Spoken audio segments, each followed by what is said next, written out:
dengan para pasukannya lewat memacu kuda.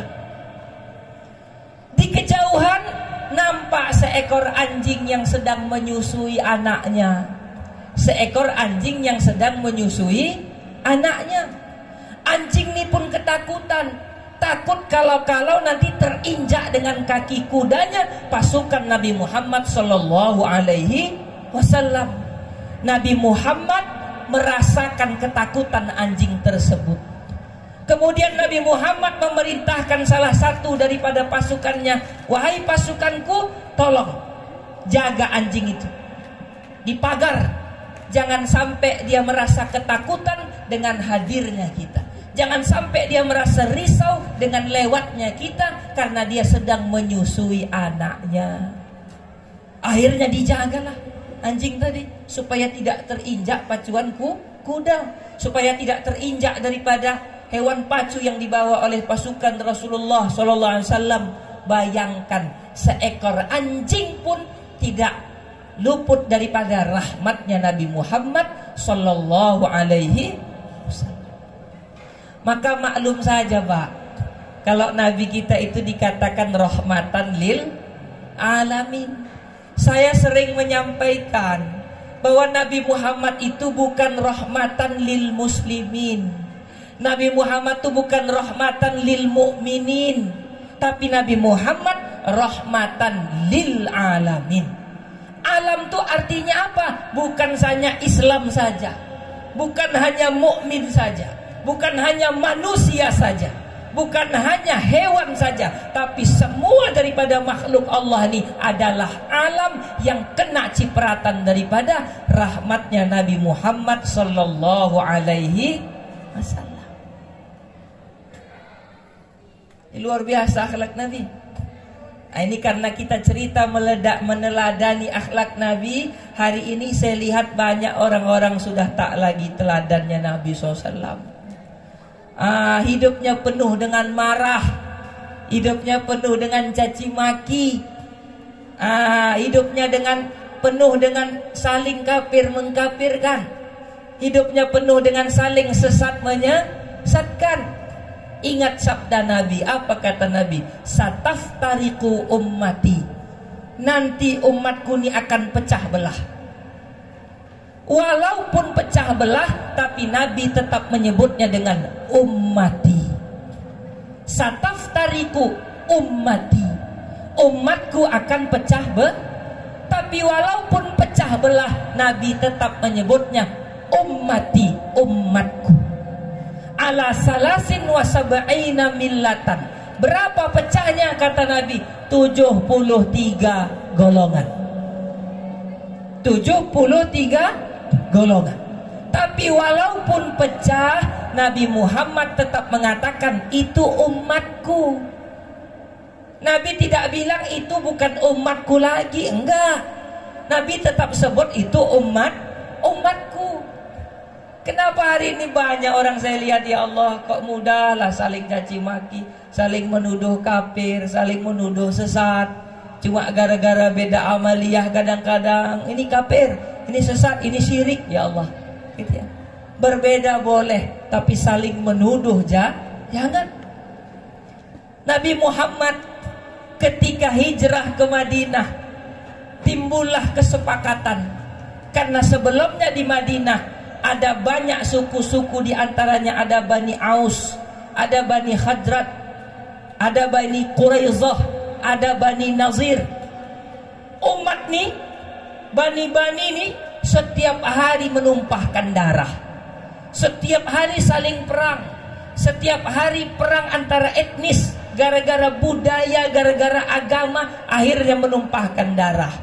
Tapi apa yang terjadi ketika Nabi Muhammad hadir? Apa kata Nabi? Mulai sekarang jangan lagi ada yang saling mencaci antara ras, budaya atau agama. Karena ini bisa menimbulkan perpecahan. Walaupun Yahudi, walaupun Nasrani, Islam, Bani Aus, Bani Quraizah, Bani Nazir dan lain sebagainya, jangan ada yang saling membanggakan sukunya dan menginjak-injak suku yang lain.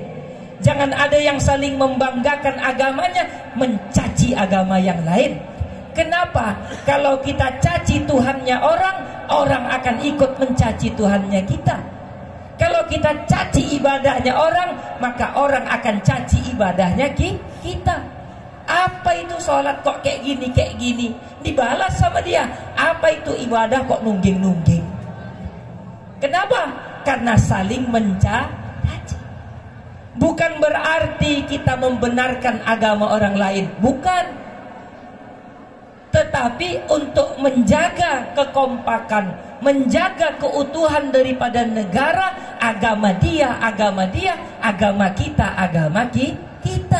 Jangan karena saling mencaci kemudian terjadi pertumpahan darah seperti yang terjadi di Syria, terjadi di Yaman, terjadi di Afghanistan.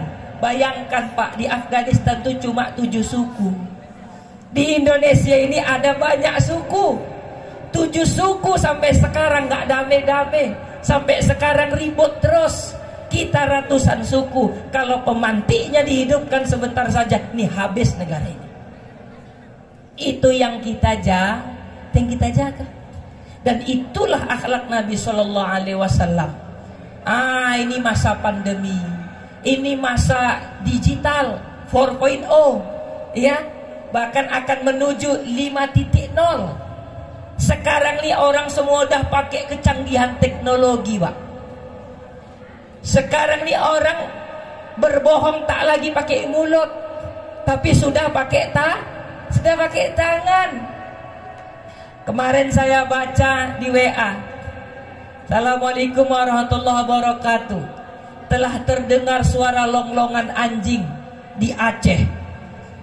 Ini adalah tanda-tanda kiamat. Siapa yang tidak menyebarkan dan mengacuhkan WA ini, maka dia akan diazab oleh Allah Subhanahu wa taala. Saya bacanya itu ketawa, Pak. Saya balas emot ketawa. Jadi kau kira masuk surga itu cuma gara-gara nyebarkan ini aja? Jadi zaman Nabi itu tak ada WA, tak bisa masuk surga rupanya. Jangan menyebarkan yang aneh-aneh. Tanya sama orang Aceh sana, betul gak ada suara longlongan anjing? Saya telepon kawan saya di Aceh. Ada kawan saya namanya Bang Ucok di Aceh. Bang, betul gak di Aceh itu ada longlongan anjing? Betul Ustaz. Anjing siapa? Anjingku katanya. Bukan anjing siapa-siapa, ya. Jangan mudah kita ya menerima berita-berita yang tak benar. Apalagi Islam mengatakan jikalau datang berita kepadamu, maka cek dulu. Cek dulu, jangan langsung diterima. Kita ini terlalu mudah menerima berita. Akhirnya apa? Kita emosian gak karu-karuan. Apalagi sekarang banyak pengamat nasional, Pak. Sekarang ini gara-gara handphone, semua isu kita urusi. Gubernur juga tidak, bupati tidak, wali kota apalagi. Yang terjadi di Papua kita yang ikut mengurusnya.